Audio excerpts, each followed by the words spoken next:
We have a complete bathroom rebuild for you today, guys. We're going to tear down this old bathroom that's ugly, out of sight, out of date, and we're going to rebuild it entirely. We're going to do it all in one video for you today, guys. We're going to explain thoroughly how to do it, start to finish. This is going to be instructional, educational, and it's going to teach you all how to do it completely by yourself. First things first, we do the remodel, we do the tear down. We tear down all the bricks, all the walls. We're tearing completely down to the studs. Now you'll see this has mason lath behind it. We have to take that down as well, as we're going to be doing sheetrock, we're going to be doing backerboard, we're going to be doing everything completely new. We were lucky enough to strategically place our dumpster right beneath our window. This is a third-story bathroom. We're pushing our tub right out the window. You have to be extremely careful. We were very lucky to be able to do this. Ordinarily, you would not be able to. Now, since this home was built in the early 1900s, you can see it was framed out unconventionally. We must match that framing. So we're going to be sistering up to it all the way around in the shower area where there was some rotted wood. The reason we have to do it on a flat is that's the way it was, and there is mason lath on the other side and plaster. We don't want to disturb that, so we're sistering up to it. Now, some of the floor joists are bad, so we're going to sister up those as well. We go beyond where it's bad by at least 2 foot in both directions. Next, it's time to frame out for where our new diverter is going to go, because that wall was not good shape either.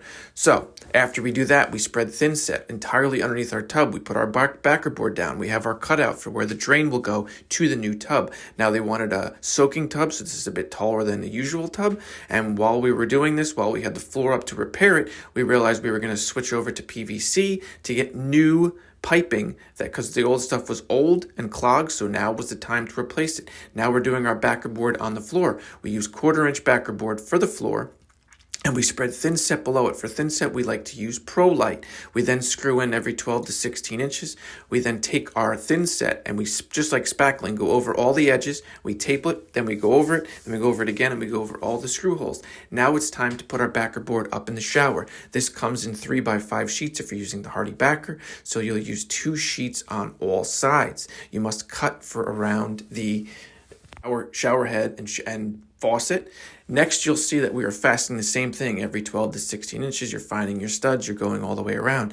Next, we're going to use our same thin set, Pro Light thin set, like we're spackling all the screws and the corners. We go over them, we tape them, then we go over them again. Now it's time to turn our attention to the window. They've decided to remove the window. We're going to go with a nice new white vinyl replacement window that is going to match the finished look of the bathroom, but we have to get the frame out right. A lot of the wood was rotted here, so we're fixing it. Then we're going to ensure we enwrap the entirety of the window frame with Protecto Wrap. This is a rubberized membrane that makes it waterproof, and you make sure you tuck it out and underneath the siding on the outside of the home. Then you trim out with your new trim, and you put your window in.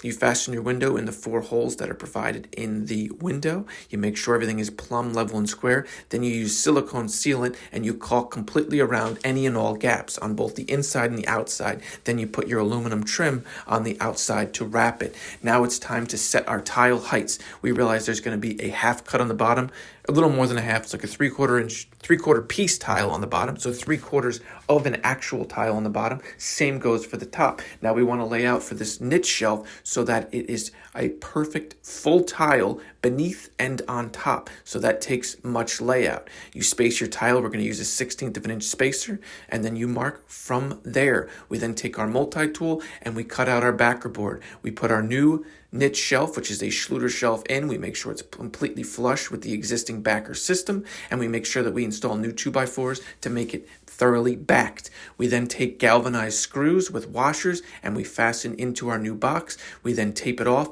We thin set it just like you're doing spackle, same way we did for the rest of the shower.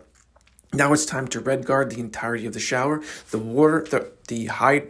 The backerboard itself is water resistant but not waterproof, so you paint 2 coats of red guard in order to waterproof the entirety of the shower walls. We are now insulating all outside walls, drilling for our new fart fan. You want it to go directly out. You want it direct root out. Any bends can provide kinks, can allow it to get caught up in there, so you don't want those.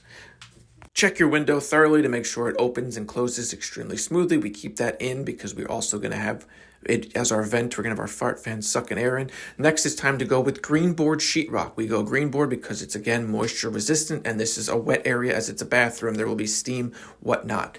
So we go 3 coats of spackle. Then we sand. Now it's time to cut all of our mosaics for our niche niche shelf, however you say it. I've struggled with that word for the entirety of time, so I apologize.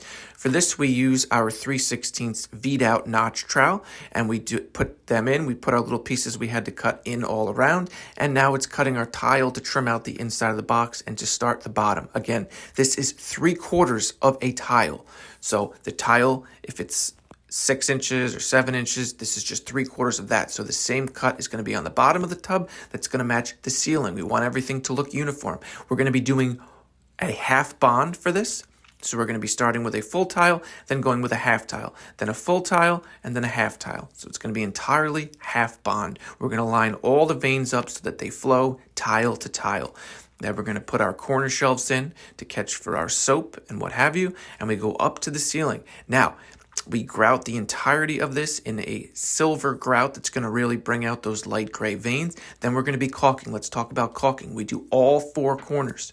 Also, before I talk about caulking, let's talk about the 1/4-inch notch trowel that we spread our Pro Light thin set. And if you learn nothing else from this video, learn you must butter the wall itself and the tile. It's extremely crucial that you back butter all your tile. You back butter and you butter the wall, bond to bond. It's best to do them both. If you only do one way, they will pop. Then you caulk the entirety of the shower tile. You do the walls, the corners of the walls where the corners meet. You do the ceiling and where it meets the tub. This must be done in a silicone grout. Next, it's time to do our floor tile. We're going with a wood grain tile. You lay the entirety of the floor out before doing it, so you know exactly where your cuts are going to be. You don't want any tiny pieces. You want it to line up wall to wall.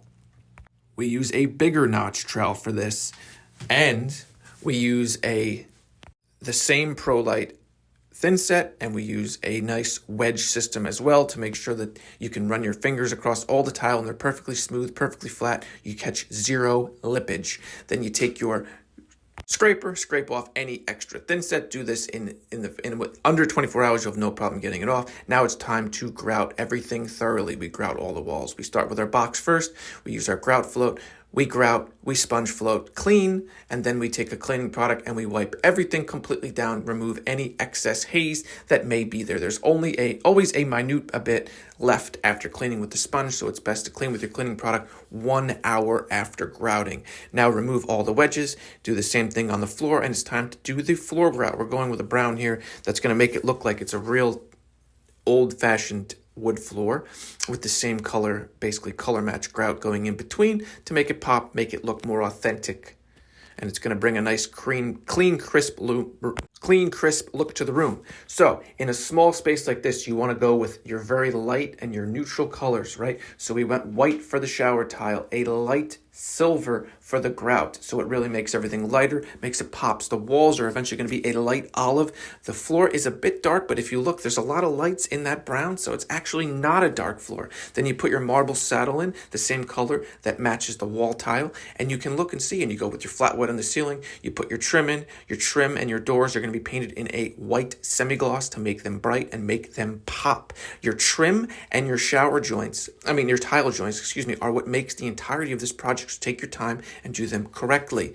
We take a bead of glue in each corner, we hold it together, and we nail it home. Then we put our putty in before it's time to paint. Now we're doing our floor trim. For our floor trim or our wall board, our baseboard, we're choosing to use the shower tile. We rip it down to 3 inches, and we're putting a white Schluter cap to give it a finished look. And this way it gives it a nice uniformed look. More importantly than that, it can handle water. If water flows out of the tub or out of the toilet, it doesn't wick up the walls, that tile will catch it. Now we're installing our vanity. Now everything is picked by the customer. They pick it, we simply stick it. They have a vision, we just bring that vision to life. They have ordered a radiator cover offline. They didn't want a new radiator. They want a new radiator cover. So that is becoming, and that will be installed after this video. We're putting the medicine chest on. You always center the medicine chest underneath the lights and over the vanity, so it's dead centered in between. They chose shower curtain instead of shower doors. Here's the full before look, and now here's the after look that we were able to transform it into. The homeowners love this bathroom. We love this bathroom. We hope you guys love it too. It's a real clean, pristine, mint look to their older Victorian home, and we think it really looks good and keeps everything flowing. So thanks for watching, everybody, and you all have a great day.